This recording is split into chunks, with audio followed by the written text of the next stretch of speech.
नमस्कार साथियों, आज की इस वीडियो में हम बात करने वाले हैं उत्तर प्रदेश खादी तथा ग्रामोद्योग बोर्ड के तहत निःशुल्क टूल किट योजना, जिसमें सरकार दे रही है दोना पत्तल मशीन, पॉपकॉर्न मशीन, सोलर चरखा और हनी बॉक्स जैसी मशीनें बिल्कुल मुफ्त में।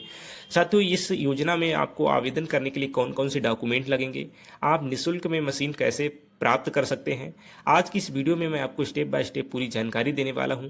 तो वीडियो को अंत तक जरूर देखिएगा, क्योंकि अगर एक छोटी सी भी गलती होती है तो आपका आवेदन रिजेक्ट भी हो सकता है।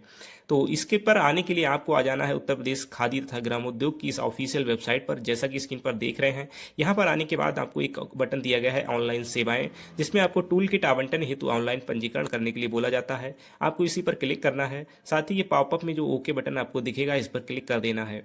जैसे ही आप ओके बटन पर क्लिक करते हैं तो आपके सामने कुछ इस प्रकार का इंटरफेस देखने को मिल जाता है, जहां पर आप देख पाएंगे टूल किट आवंटन हेतु ऑनलाइन पंजीकरण। तो आपको यहां पर आने के बाद अपना एक रजिस्ट्रेशन पंजीकरण करना है।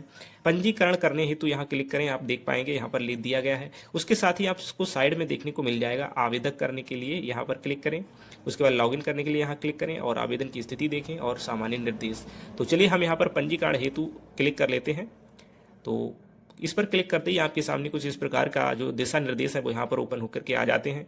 यहाँ पर दिया गया है कि ऑनलाइन आवेदन भरने से पूर्व आवेदक विभाग की वेबसाइट पर उपलब्ध विस्तृत विज्ञापन को अच्छी तरह अवश्य पढ़ लें। विज्ञापन में निर्धारित न्यूनतम अनिवार्य योग्यताएं प्राप्त हैं, तभी आप ऑनलाइन आवेदन भरने के लिए आगे बढ़ें, अन्यथा प्रस्तुत किया गया आवेदन सरकारी तौर पर ही रद्द कर दिया जाएगा। दूसरा पॉइंट है, आवेदकों को सलाह दी जाती है कि ऑनलाइन आवेदन में अपने सभी विवरण ध्यानपूर्वक भरें, क्योंकि गलत सूचना प्रस्तुत करने पर बोर्ड द्वारा विवर्जित करने के अलावा कंप्यूटर आधारित लघु सूचीबद्ध करने के दौरान भी आपका आवेदन रद्द किया जा सकता है। तीसरा पॉइंट है, आवेदकों को सलाह दी जाती है कि ऑनलाइन आवेदन में अपना सही और सक्रिय मोबाइल नंबर एवं पत्र व्यवहार का पता भरें, क्योंकि बोर्ड द्वारा सभी पत्र व्यवहार उक्त पते पर ही किया जाएगा। चौथा है, आवेदकों को सलाह दी जाती है कि वे टूल किट के लिए केवल एक ही ऑनलाइन आवेदन पत्र जमा करें। ऐसा नहीं है आपको दो दो बार आप इसको जब सबमिट कर रहे हैं तो गलत हो जाएगा। पांचवा पॉइंट है, आवेदक अपना पासपोर्ट साइज फोटो, जो कि 100 KB से अधिक नहीं होना चाहिए, अपलोड करना पड़ेगा। और छठा है, निर्धारित अनिवार्य योग्यताएं न्यूनतम है और केवल इन योग्यताओं के कारण टूल किट प्राप्ति के हकदार नहीं हो जाते हैं आप। तो चलिए, इतना निर्देश पढ़ने के बाद आपको सिंपली नेक्स्ट यानी कि आगे बढ़े बटन पर क्लिक करना होगा। तो चलिए, नेक्स्ट बटन पर क्लिक करते ही आप इस फॉर्म के पेज पर जो है लॉगिन हो जाएंगे।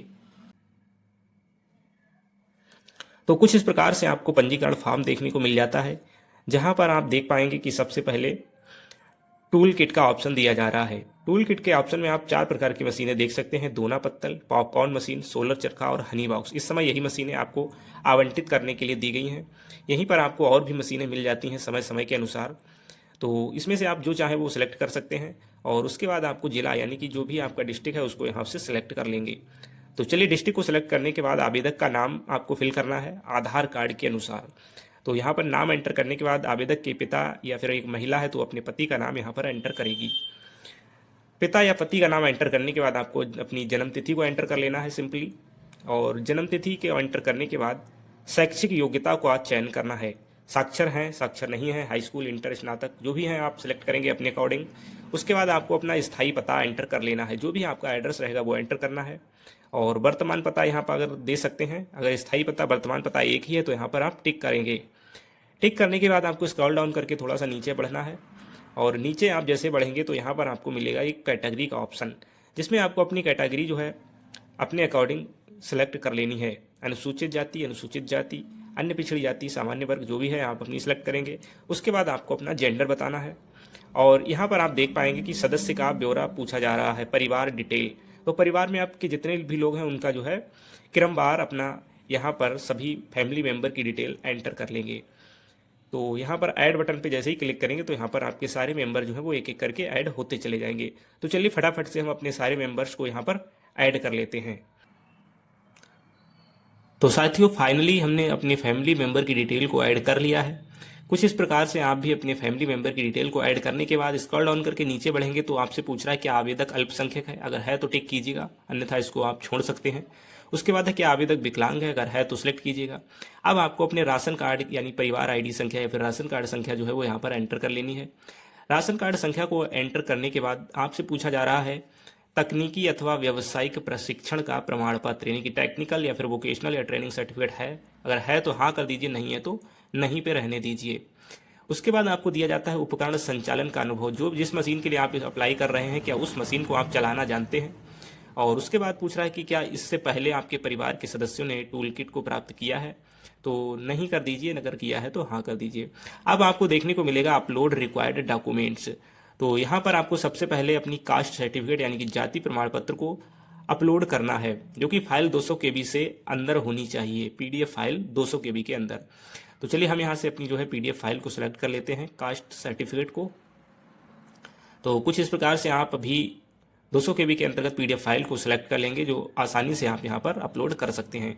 उसके बाद आपको राशन कार्ड की छाया प्रति को अपलोड करना होगा। जो भी आपके पास राशन कार्ड है उस पे जो भी मेन पेज है उस पेज को जो है यहाँ से निकाल लीजिए और उसका पीडीएफ बना लीजिए 200 केबी के अंतर्गत, और उसको आप यहाँ से अपलोड कर देंगे। और अंत में आपसे आवेदक की एक फ़ोटो मांगी जाएगी। तो यहाँ पर अपना पासपोर्ट साइज एक फ़ोटो जो कि 50 केबी के अंदर जेपीजी फाइल में होना चाहिए। तो चलिए हम यहाँ से फ़ोटो ऐड कर लेते हैं। तो यहाँ पर आप देख पाएंगे कि जेपीईजी फॉर्मेट है और ये यहाँ पर सपोर्ट नहीं कर रहा है। तो हमें सिर्फ जेपीजी फाइल को अपलोड करना है या फिर पीएनजी।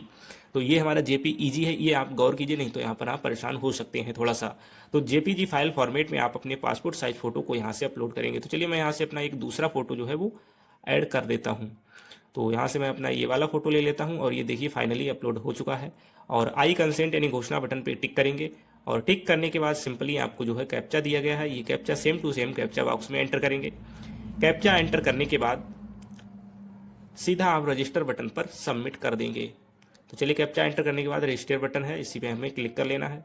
रजिस्टर बटन पर क्लिक करते ही आप देख पाएंगे कि टूल किट आवंटन हेतु हमारा ऑनलाइन पंजीकरण सफलतापूर्वक कंप्लीट हो गया है, जहां पर आपको एक पंजीकरण संख्या देखने को मिल जाती है और इस पंजीकरण संख्या को आपको नोट करके रख लेना है, प्रिंट भी निकाल सकते हैं। साथ ही एक नोट नीचे दिया गया है कि आवेदनकर्ता आवेदन की हार्ड कॉपी जनपद के जिला ग्रामोद्योग कार्यालय को भेजें।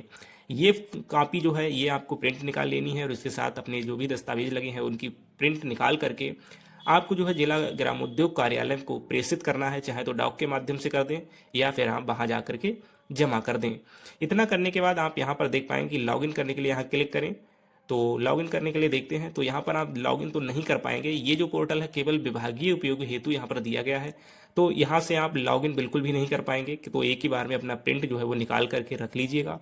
प्रिंट निकालने के बाद आपको अगर अपना स्टेटस चेक करना है तो स्टेटस चेक करने के लिए हम चलेंगे अभी वहीं पर बैक में, और स्टेटस चेक करने के लिए नीचे दिया गया है आवेदन स्थिति देखें, इसी पर आपको क्लिक कर लेना है। आवेदन स्थिति देखें पर क्लिक करते ही आपको आवेदन संख्या यहाँ पर डालने को बोलेगा। तो जो आवेदन संख्या अभी आपको मिला था वही यहाँ पर दर्ज करेंगे और सर्च बटन पर क्लिक करेंगे। क्लिक करते ही आपके सामने देख सकते हैं कि यहाँ पर हमारा स्टेटस निकल कर आ गया है और यहाँ पर पेंडिंग में शो हो रहा है। तो साथियों इस प्रकार से आप भी अपना आवेदन कंप्लीट कर सकते हैं। उम्मीद करता हूँ ये वीडियो आपको जानकारीपूर्ण लगा होगा। अगर वीडियो अच्छा लगा तो वीडियो को लाइक करके चैनल को सब्सक्राइब कर लीजिएगा। अगर कोई डाउट है तो नीचे कमेंट करना मत भूलिए, मैं आपके डाउट का जो रिप्लाई है वो बहुत जल्द से जल्द देने की कोशिश करता हूँ। तो चलिए मिलते हैं ऐसे किसी नेक्स्ट वीडियो में, तब तक के लिए आपका बहुत बहुत धन्यवाद।